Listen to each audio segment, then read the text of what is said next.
Hi, everyone. Welcome to Entrepreneurship by Design with Dr. C. I'm so glad you're here with us today because we have an amazing guest with us, Bettina. Bettina Jones is a master's certified life coach who spent hundreds of hours coaching individuals of all ages and vocations, helping them find more purpose in their lives. She coaches young adults, women in corporate, nonprofits, small businesses, and entrepreneurs who want more clarity and more meaning in their lives. In addition to her life coaching training, she spent her adult life focusing on personal development. In her exploration, she completed trainings and courses in shadow work, ancestral healing, intuitive development, and mediumship. And thank you so much for being here today, Bettina. It is such a pleasure to have you. And I would love for you to just dive into your journey, how you got here today, and then we can go a little bit deeper. Sure. So, as everybody knows, I'm a certified master life coach, and it's been a journey for me to arrive here. I have over 20 years of corporate experience, and I still work full time in academia. However, I became a life coach because I realized at a certain point, I didn't see anybody who looked like me. And all my friends, or a majority of my friends, when I moved to Seattle from Connecticut, were life coaches. And they are all white women. Like I have friends from different, you know, nationalities and races. So it's beautiful. And they're like, you should become a life coach. And I was like, why? You're a life coach. There's enough life coaches in the world. And then I looked at like life coaches and popular ones and books written, and I didn't see a lot of women of color or a lot of men of color and that's just one part of the diversity aspect, right? Right. So I I decided to dip my toe in. I was really nervous again because I didn't see anybody like me. And I could have benefited from a life coach when I was working in New York City and had questions about my path and my direction. So that's how I wound up like finding training and going through 2 levels of training just to like master my skills of becoming a life coach. Yeah, I love that. And I think you're right. There was a lack of diversity. There still is for sure, but being able to really stand out and make a path for yourself and showing that there is room for everybody and being able to cater to that. And I'm so curious because we hear a lot about life coaching in particular. What are some common myths that you hear or misconceptions? I think some common myths are that life coaches are will tell you what to do. And I don't believe that's true. At least that's not my training. And that's not how my whole purpose as a life coach is to help people connect with their innate like wisdom so that they don't need me after 6 months or a year. So it's to enhance someone's lives, not tell them or dictate. It's different from like if someone was hiring a um, fitness coach. Yes, they're going to tell you how many reps, how many this, but it's more of a partnership with life coaches. At least that's my style. So that's the number one myth. I would say another myth is that going back to the diversity piece is that it's a white industry. I think it's important, especially for the industry, to recognize that some people have a level of comfortability of like I want somebody who looks like me or who understands what I've experienced in my life. Absolutely. And I think that's a myth. Like I do think skills can coach anyone, but there are nuances to that. And just to be aware of that, because some harm has been done in the coaching industry, just like in the therapy industry and things like that. It's like be able to see someone. So I think those are the two biggest myths that I'd like to dispel. Well, actually, I'm going to throw one more in there. Sorry. No, please. It is easy to find the right coach. I think some people think I'm searching for a life coach. I've got to find the right one, and it will take time. But I don't think so. I think you could cultivate relationships, like follow people on their social media, and then you'll know. I just feel like people will know. Like that's how I make determinations. Like that's how I found coaches. I'm like, oh, I like their energy. I like their vibe. I'm gonna follow them, sign up for their newsletter. And it's like within 3 months, someone can make a easily make that like, yeah, I found the one for me right now. Right. Yeah, I think that's an important aspect too, to realize that personality can make or break something as well, because you want to be able to connect with somebody, that human connection, because they might not have all the skill sets, but being able to really know they can help you with what you're struggling with and solve the problem that's at hand, regardless of background too, because there's a diverse way people work too, because everyone is different in their own way and has something different to offer. And I love that you really go off your intuition from what I'm hearing, and being able to just see like, this energy feels good, or this is like, nope, not for me. Right. I even like, I was looking for a marketing coach recently, and I interviewed somebody who I took a live class from her. She had a complimentary class, and I loved her energy. And when we met for a one-on-one call, I realized she's not the coach for me. Like, I enjoy her energy, but I need something else, and I don't know what that is. So I always even encourage people, trust your intuition, trust your gut. We don't always have to know the answer why. She's a lovely coach. I want to stay in contact with her, and maybe we're meant to do something else together. Yeah. And that's okay. Like, it's okay to experiment and like, yeah. I've also found a coach one time. I couldn't afford her. I saved up for 6 months because I was like, I'm working with her. It was like a wonderful working relationship for me. Like, I enjoyed it so much. I love that. And, it's so true what you just said too. When you connect with somebody on the phone, it might be very different than how they present online or social media, but really getting a feel for that and trusting your intuition. Because like, I know I get those like gut feelings of like, yes, it's like a hell yes, or it's like, no. yes, the hell yeses. Yes. Yeah, because it makes a difference. And, you're right. Like when you connect with somebody on the phone, it might not be the right fit for you, but you never know who could benefit from them, or a client that you're working with, that it would match their energy or what they're looking for. Because I don't think everyone's for us, but we can definitely connect with a lot of people. I agree. And that's so important. Like I always say, like if I can, like if I have a discovery call with a client and like we have nice energy, but they're like, I don't think you're my coach. Okay, I'll try and help you find the right person. Like I'd rather work in collaboration than competition. And I just feel like there's so much to offer in everyone. So I like keeping resources and referring people. And, it's lovely when it happens in return as well. It's reciprocity in business, which a lot of people forget about. No, I completely agree. Even when I was a therapist, the first session, people would look at me like, wait, you're my therapist. That would be the first thing. The second thing would be, oh, okay. Like afterwards, I would always say, are you comfortable with continuing? If not, I could always give you 3 referrals. That's kind of like our motto, at least in the therapy world when I was in it.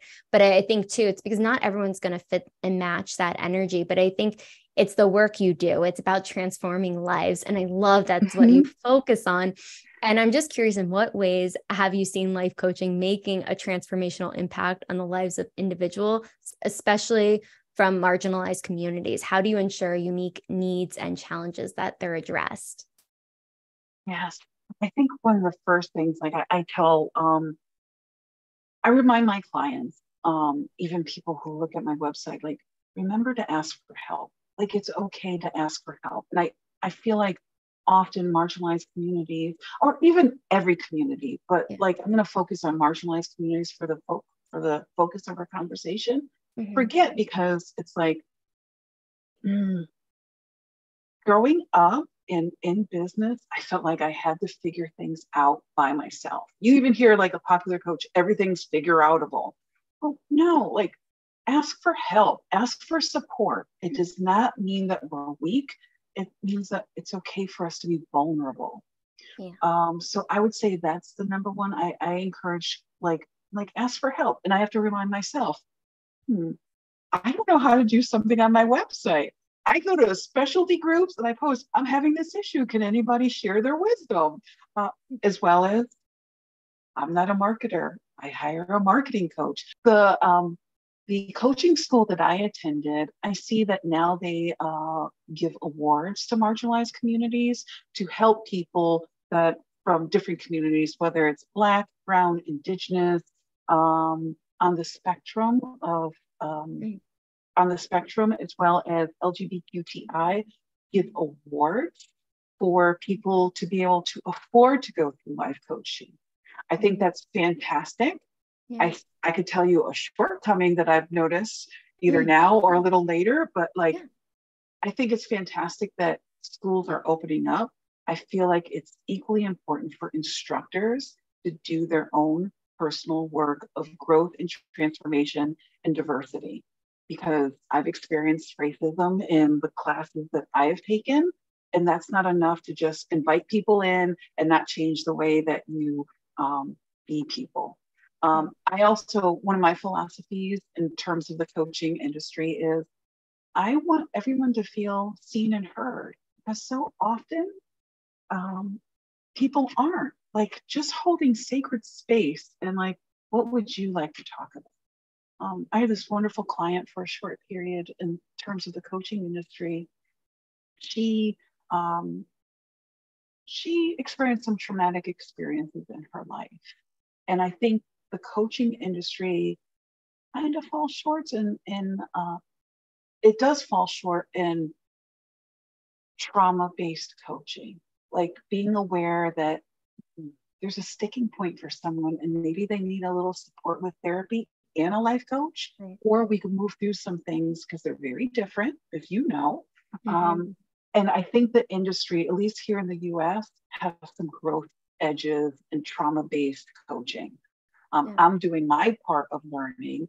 And it's something like, this is something we could all grow and enhance, or we could keep, people who look like us, have similar experiences, but it's not enough. And I love the coaching industry. And I also recognize that it's done some harm. So I'm like, we need to change this. I need to change this. I'll do what I can. I will do my part. I will learn. I will grow, and also admit my mistakes. So I'm really excited about the coaching industry. And one of my purposes too with it is to inform marginalized communities of the power and potential of life coaching and therapy and other modalities, but primarily life coaching. Yeah, I couldn't agree more, because I don't think one modality helps in every capacity. I feel like it can get you to one closer step to the next thing, but that's partly why I left therapy. I felt a little trapped. I loved it, and I think it's a beautiful field, but I think there's just so much more you can do, and there's not just one way that fixes a problem. I don't think we fix it. We uncover the root cause of what's going on to be able to move forward. And I know you do a lot around just incorporating shadow work and ancestral healing and intuitive development into your life coaching. How do you do that? What are some of the elements that contribute to the client's journey in towards healing? My how is really my own self-work.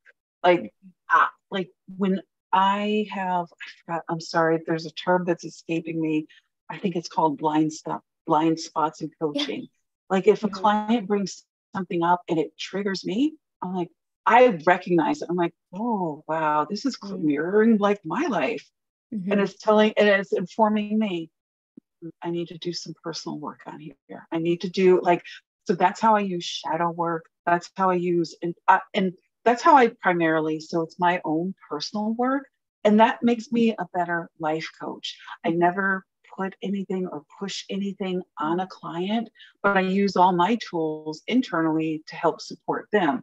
And sometimes I ask a question of a client, I don't know where it comes from, and it feels like I'm hitting the nail on the head, and they're like, yes, that's it. And that's using my intuition. I don't have a formula for that, but I do help my clients with some exercises for them to, if it feels safe for them to do body scans that help them get in touch with their own intuition. And I ask them, read of 5 things that you've been procrastinating on. And we start to tune into their body wisdom. That's really their intuition, but some people don't like woo. And which I honor, we all have our own ways. And and it helps them. And I'm like, okay, so the next time your manager asks you if you could come into their office, pause, like, scan your body. Do you feel a pit in your stomach, or are your feet tingling? Okay, acknowledge that.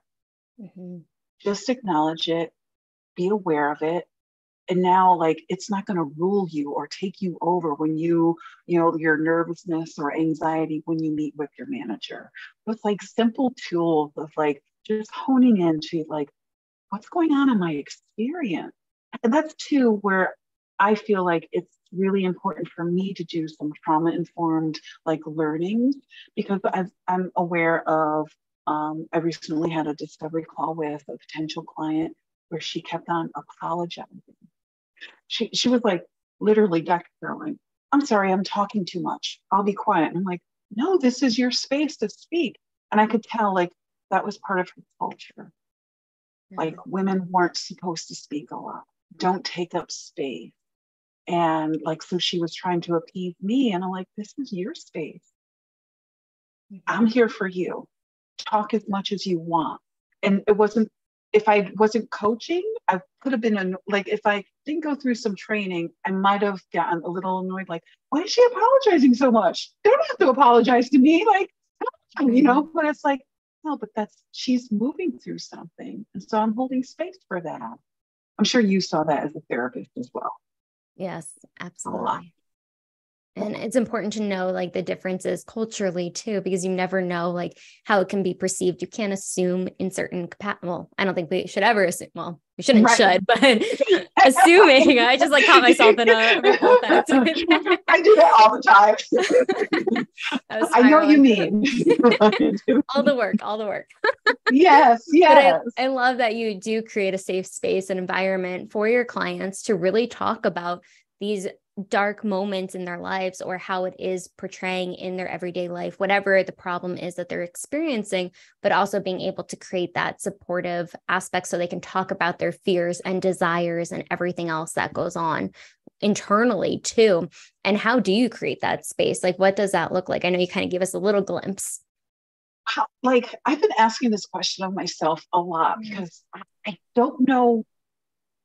I mean, I know some aspects, the mechanical aspects, like I just open up the floor and I really ask, like, what would you like coaching on today? Or what do you want to talk about? Or what's been bothering you lately that you want to like bring to the session? So I really allow the client to direct. And then if I have tools to help support them, or if someone says, oh, my husband's driving me crazy, or my manager's driving me crazy. Okay, like, how are they driving you crazy? Just asking them questions to kind of undig and unfold, and without judgment. And I'm not afraid of using silence either. Like, so like some of it is just like allowing the client to take the lead.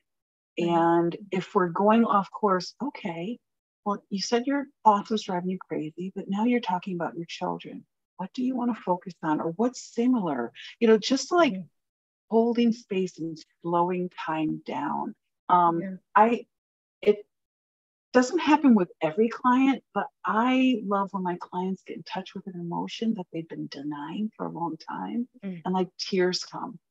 And when that happens, I don't say anything. I let them process until it feels like it's slowing down. What's going on inside?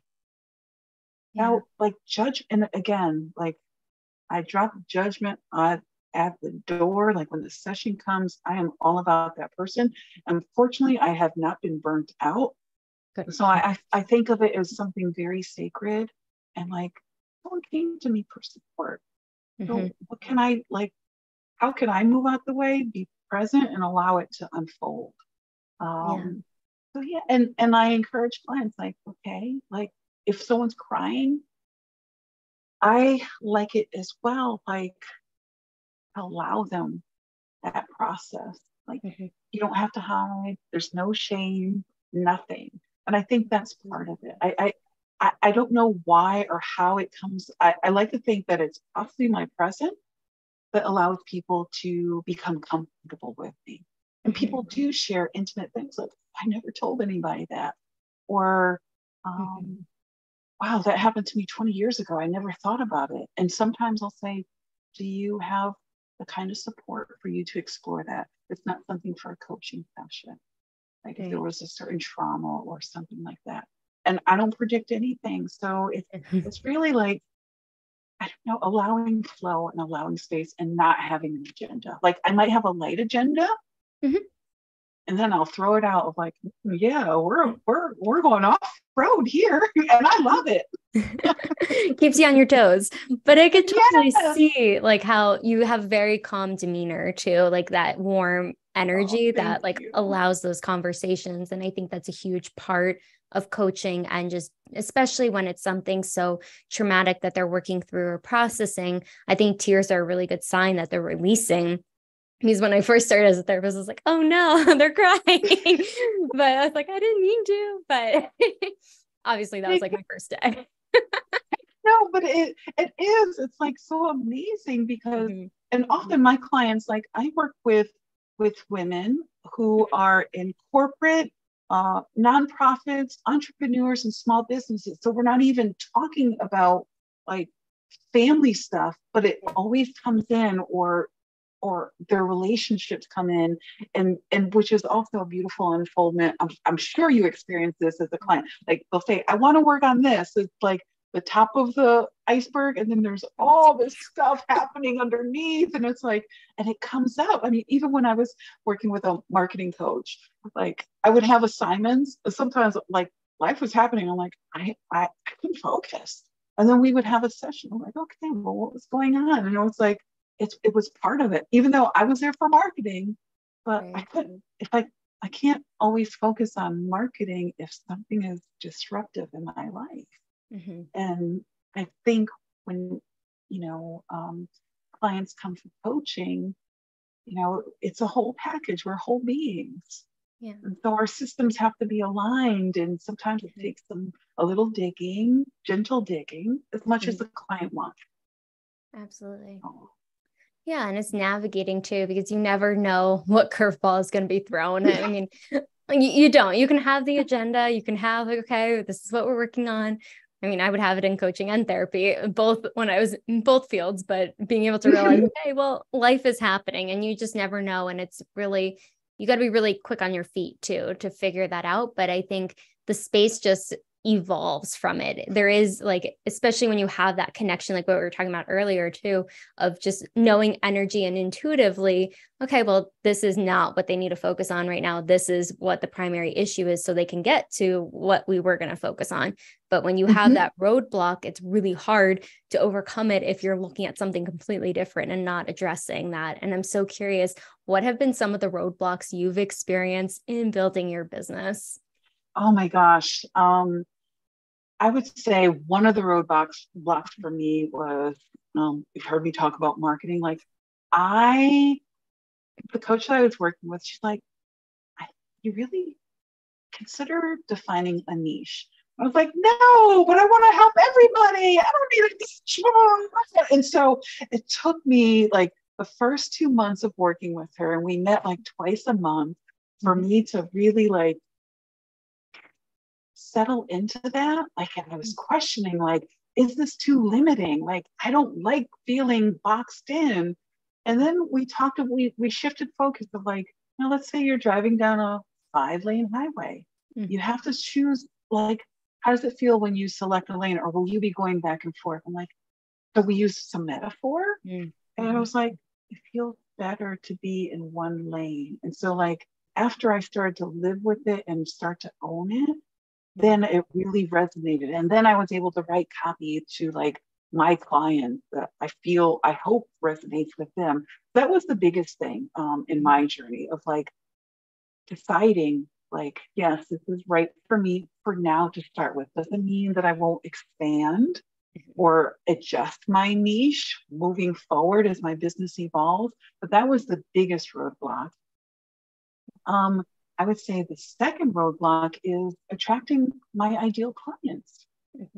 I've attracted clients that were not ideal for me, and that was okay. It was definitely learning. And this is an ongoing process. Like I to be honest, over Memorial Weekend, I took 3 days, like not using my phone, nothing. I cleaned my apartment and I had a 3-day retreat for myself just to attract the right clients. And that's where I had to come in with shadow work and looking at life coaches that trigger me and why do they trigger me, and start to explore what's going on with me. And some of it was about pricing and some of it was like, they're all over the place, and it was like, okay, it's not them, it's something going on in me. So definitely attracting the right clients, or the clients that like get it. And part of that means putting myself out there. And how do you create a marketing plan when you're an entrepreneur? And I'm relatively new to being an entrepreneur, coming from a corporate background. I always had an IT department. I always had a marketing department. I always had departments to like legal departments. So I would say that attracting my ideal clients, and also learning how to navigate like being an entrepreneur, and like connecting with other life coaches to explore collaborative relationships. So that has been, I wouldn't say that's been a roadblock, but something that I realized I want to do this collaboratively. Like I'd love to host retreats and do it with another coach, as well as like doing it on my own. So I will say those were my like top 3 like challenges. But yeah, definitely marketing, a niche, attracting ideal clients, and then like looking for collaborative partners, like that we just resonate and like, yeah, let's do something together. And then figuring out all the stuff in between to make it happen.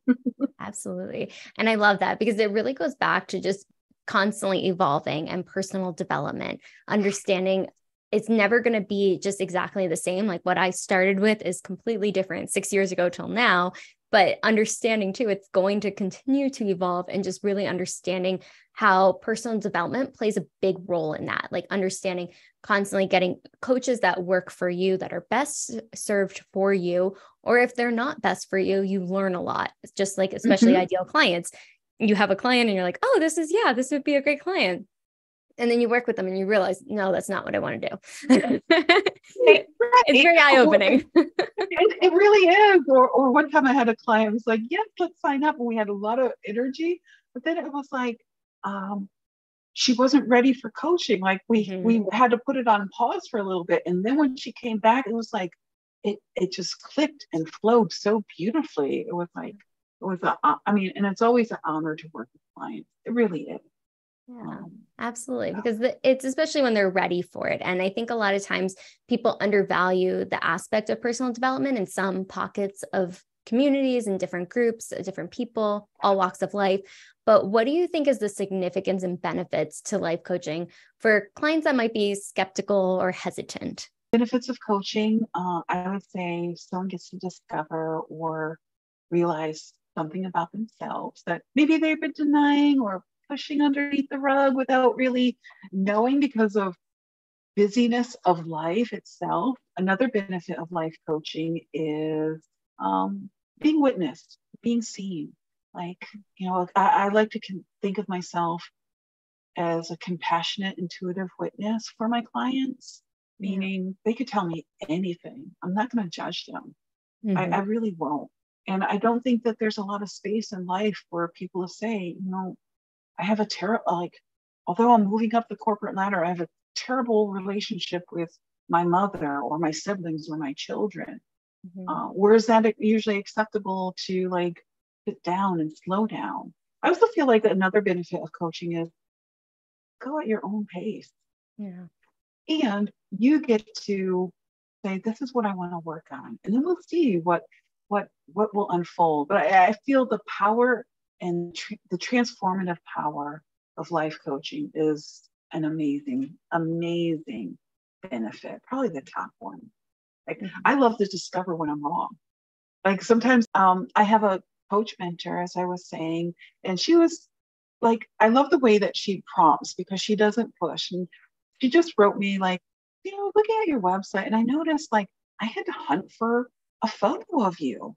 And she's like, why aren't you on the homepage? And I was like, well, I was taught through marketing that the homepage is about the client. I don't want to put myself out there. And she's like, would you consider changing that? Or, sit down. How do you really feel? And I'm like, so I'm working on attracting clients. And like, she's like, people want to see what you look like. They want to connect with you, not just your copy. And so at first I was like, be seen like that. And then I was like, oh, wow. How do I want to put myself out there and not be seen? I have to allow, and so I had to do some inner work. And I was like, thank you. Thank you for highlighting that. It was very different. She's like, and I don't mean to coach you. It's just something as your mentor, I'm looking at for what I say, my intentions and my desires and my wishes are for my business. Mm-hmm. And yet my actions weren't supporting that. And I think that is incredible of a life coach who can see, like, okay, you say you want to work on this, but your actions and your behaviors are way over here and they're not aligned.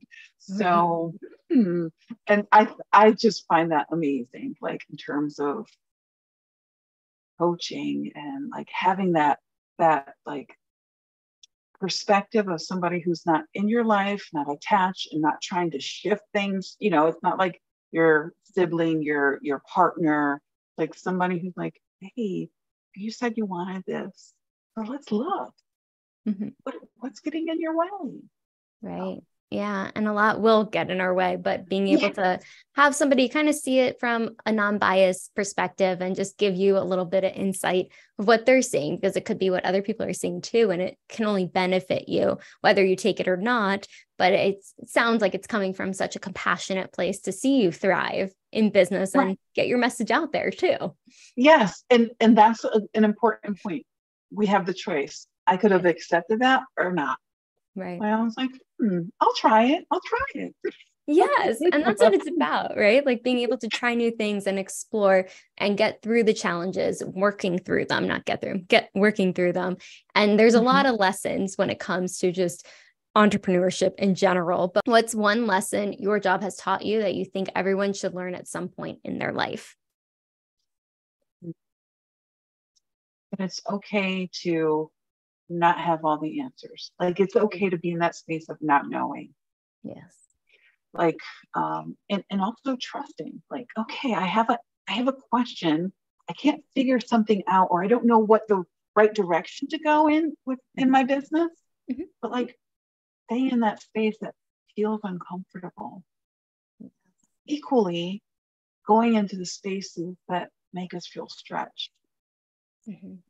So many times I put a limit on myself of what I think I can and cannot do. Like, as a small example, and I know this is a little off the question, but like there is a conference happening in Seattle, and I'm going to apply to be a speaker. I've never given a speech before. I have talked before, and I'm doing it just to expand my growth edge. And if I'm told no, ask, can you give me feedback as to why you didn't select me? Just for, again, growth edges. So that would be like, it's okay to not have all the answers and stay in that unknown space, as well as explore growth edges. Like, what's stretching us beyond what we think we can and cannot do? Yeah. Because we could always pull back. I feel, oh, that wasn't so bad. Or this came up when I was stretching. Yeah. What is that about? Yes. I had quite a few of those moments. Daily.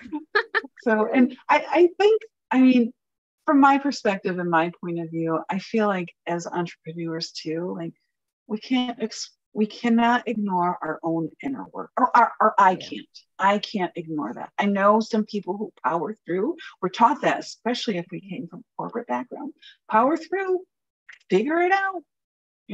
Go beyond your limits. You'll be okay, and sometimes but it can also, lead to burnout or lead us down a path that, how did I get here? Absolutely. No, I definitely can relate to that. And I think it's really just being true to yourself and honest with yourself of where your energy is going. And part of that is just what we do on a daily basis, really creating work-life integration, as I call it. And what's your favorite productivity hack for entrepreneurs? Oh, okay. This is like anti-productivity, but every morning I sit down at my dining room table. I have breakfast without a device on. That is my hack. I love it. It is a good one. It's a good one. Like time, just like with myself, and like to enjoy my food, to enjoy my cup of tea, to like really like put my seat in a chair, and because my day is gonna like unfold the way it is.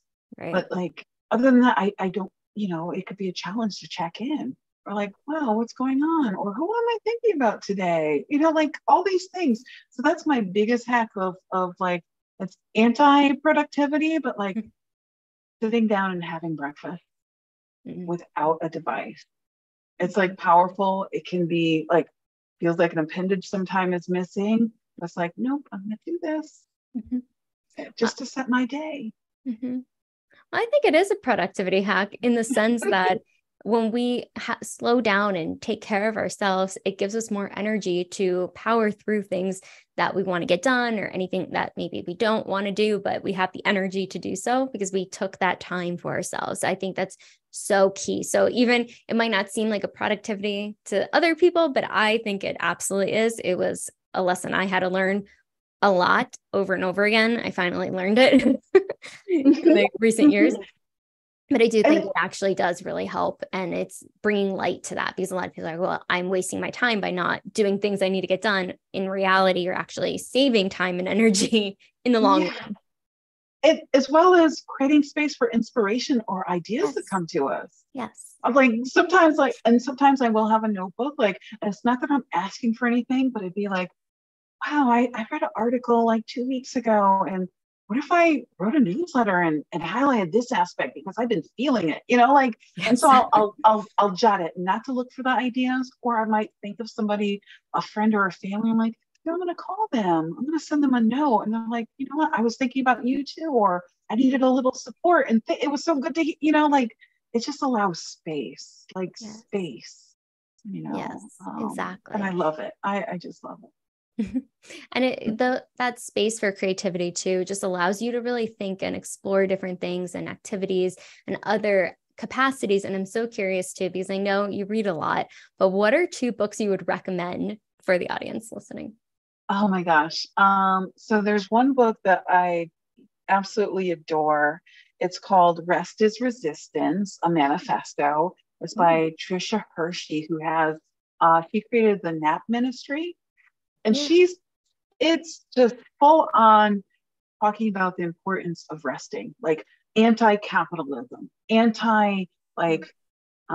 do things for yourself that nourish and support you. Like, we are not born to sit at our desks, for X amount of time and think that that's our full life.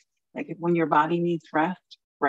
And rest can look at like taking a 10-minute, taking an additional 10 minutes in your shower, listening to a beautiful piece of music, like whatever rest might mean for someone. And so I love it. Like, sometimes I read passages and I start crying because it's so powerful for me.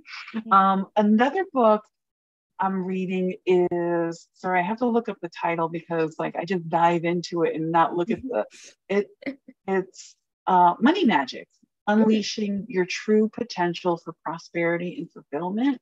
And it's a money book that has like exercises to explore, what is holding you back? What does money mean to you? All those beautiful things of like, not just numbers, but like what's going on inside. And so I'm a spiritual person and I do read books, and sometimes I need complete nonfiction. I'll throw in there, I'm also listening to audiobooks of things by, her last name is Penny, but they're just nonfiction. Sometimes I just need to listen to nonfiction and get out of like all of the inner work. Like, let me get lost in a story. And I love that too. So we need diversity, right? Like in what we're reading, it can't just all be business. We need like the fun stuff. We need money stuff. We need everything that just makes us more human in different capacities. 100%. Even in my podcast, I'm like, we could do hard things. I love that, by Glennon Doyle to like something about life coaching, to scary stories about Edgar Allan Poe, like whole spectrum here. Helps. And it helps with creativity too. I think it just like allows you to kind of shut down for a little bit and focus on something else. Because if you're so focused in on one thing all the time, that can really create that burnout cycle. Yes. Yeah, absolutely. And I'm just so curious, what do you envision the future of life coaching and its potential to really grow in different communities, but also the role that you play for the future of life coaching? That's a wonderful question. The future of life coaching. I'll go back to, at least here in the US, I hope that there is more trauma-informed coach training available to meet people in different capacities, in the diversity of what makes up our world in our different countries. And more compassion. Like if somebody is considering being a coach, like, let me back up for a moment. I said, like, when I had friends that were coaches, I'm like, why don't you become a coach? And my mindset, which was so limiting, was like, does the world really need another life coach? I'd say if somebody's on the bubble and considering it, like entering the industry, really explore it. Really explore it, because change makers are needed in this world. And I do feel that life coaching is about transformation and change makers.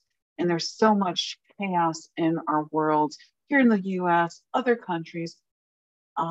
It's important, like we could help people like find that stable place within, and then so they will be the change makers, and we could step back like we're doing our job. But I would say that's the biggest thing from my perspective, like that could really shift. And I'm fortunate enough to have colleagues that work with children, that work with BIPOC trans youth, that work with trans adults, like, so like helping, women of color, everybody. And I'm like, wow, if we continue this and it multiplies, like there will be a different world for our grandchildren, or our great-grandchildren. So yeah, I think it's amazing, and I think it has a lot of potential. I think so too. And I'm glad you're a part of it. Oh, thank you. Thank you. And I've been so enjoying this conversation, but where can people find you, use your services? We're going to link everything below, but if you could let us know too. Sure. The best place is my website, which is bettinamjones.com. People could also find me on LinkedIn on linkedin.com, Bettina Jones 7. Those are my best places. I really don't do social media. Like I do Facebook and I do Instagram, but it's all personal. Like, like I just separate kind of like church and state kind of like. I'm like, no, these are what my friends will find these. I send happy birthday notices, likewise, receive them. So those are the two best places right now. And I would love if anybody, I would like to start sending out a newsletter. They could sign up on my homepage. I will not spam anyone. It might just be musings, or I read an article and like say, this is what I got out of this, and here's a link, check it out for yourselves, that kind of thing, like inspirations and musings. And yeah, I don't have any workshops going on right now, and that's okay. I love it. Well, thank you so much for being on today, just sharing your beautiful light with us and everything that you're doing to make the world a little bit more inclusive and really helping transform individuals' lives, and really around that trauma, but in the inner child healing and just the shadow work that you do is so beautiful and so important. So thank you so much for coming on today. Thank you. Thank you for creating this space, this beautiful space in your presence, Dr. Caroline. It's just wonderful. And thank you so much. Much gratitude for you. Absolutely. Thank you. Likewise. And thank you for coming on. Make sure to like, subscribe, comment below. What was the biggest takeaway from Bettina today? I'm sure she would love to see that. And we will see you on the next episode.